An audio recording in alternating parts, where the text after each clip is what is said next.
Hello बच्चों, M द्रव्यमान की एक सख्त गेंद बॉल किसी दृढ़ दीवार से नीचे आरेख में दर्शाए अनुसार 60 डिग्री पर टकराकर परावर्तित हो जाती है। इस प्रक्रिया में गेंद की चाल में कोई हानि नहीं होती तो दीवार द्वारा गेंद पर लगा आवेग का मान होगा।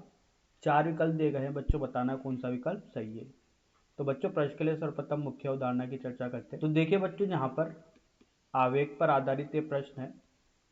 तो समझते हैं बच्चों, बल बराबर होता है बच्चों संवेग में परिवर्तन की दर। न्यूटन की गति के द्वितीय नियम से यही बताते हैं बच्चों कि किसी भी वस्तु का संवेग में परिवर्तन की दर किसके बराबर होता है? बल के बराबर।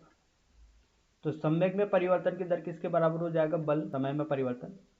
तो यही क्या कहलाता है बच्चों? आवेग कहलाता है।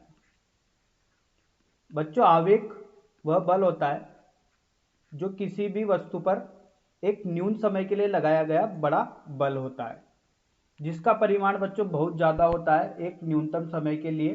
ठीक है, तो वही बल क्या होता है? आवेग कहलाता है। तो आइए बच्चों इस मुख्य उदाहरण के आधार पर प्रश्न को हल करते हैं। तो देखिए बच्चों, यहाँ पर सर्वप्रथम आवेग ज्ञात करना है तो बच्चों यहाँ पर संवेग में परिवर्तन की दर ज्ञात करनी पड़ेगी। तो इसके लिए बच्चों यहाँ पर देखिए, एक ये v वेग से इधर की तरफ आ रहा है, फिर टकराता है, फिर ये परावर्तित हो जाता है। तो इसके घटक करते हैं बच्चों। तो देखिए यहाँ पर ये एक घटक मिलता है इधर की तरफ v cos 60 डिग्री, और इधर की तरफ घटक मिलता है बच्चों 60 डिग्री।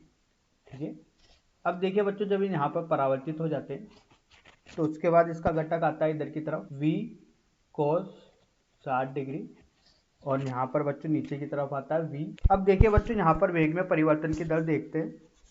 तो सबसे पहले बच्चों x दिशा के लिए देखते हैं। तो vx बराबर होगा, यहाँ पर बच्चों दो बल लग रहे हैं, एक तो धनात्मक की ओर लग रहा है और एक ऋणात्मक की ओर लग रहा है। बच्चों यहाँ पर वेग की बात कर रहे हैं थोड़ी। तो देखिए बच्चों, v cos 60 डिग्री ऋण ऋण v cos। बच्चों ये ऋणात्मक इसलिए लिया है क्योंकि परिवर्तन निकालना है, तो प्रारंभिक और अंतिम किया गया है, सॉरी अंतिम ऋण प्रारंभिक किया गया है, और उसके बाद यहाँ पर बच्चों एक की दिशा विपरीत है, इसलिए यहाँ पर ऋणात्मक चिन्ह लगाया गया है।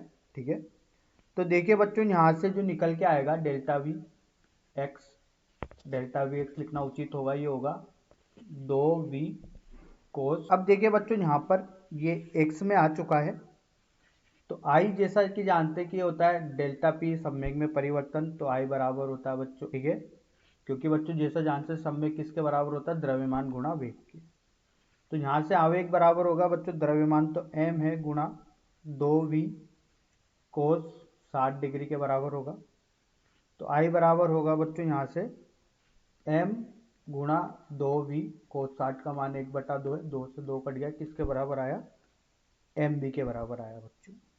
ठीक है, तो ये किसके बराबर आया बच्चों? आवेग mv के। बच्चों y दिशा में ये जो घटक होंगे, ये यहाँ पर इनके वेग के घटक ये निरस्त हो जाएंगे। तो यहाँ पर x दिशा के वेग के घटक की बात की गई है, तो यहाँ पर विकल्प सही होगा बच्चों दूसरा। आशा करता हूँ आपको यह समझ में आया होगा। धन्यवाद।